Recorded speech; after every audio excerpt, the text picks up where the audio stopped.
dah hantar LOD kepada orang tu lah, Dr. Satya.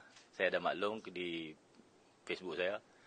Dan saya juga hantar LOD kepada Ngau Komeng yang akan serah hari ini, kepada Marina Ibrahim serah hari ini. Satu lagi Salim Sultan Pak tu. Salim Pak lah nama. Dia ni banyak tokoh tambah lah. Jadi LOD ni akan diuruskan oleh peguam. Siap dah. Kalau tak serah hari ni akan serah esok lah. Tak apalah. 3 tu je. Saya serah kat peguam lah. Ada senarai mereka panjang. Dan ada nama-nama yang memesongkan fakta, menokok tambah, memutar belit. Dia mengaut keuntungan. Nak pusing cakap saya.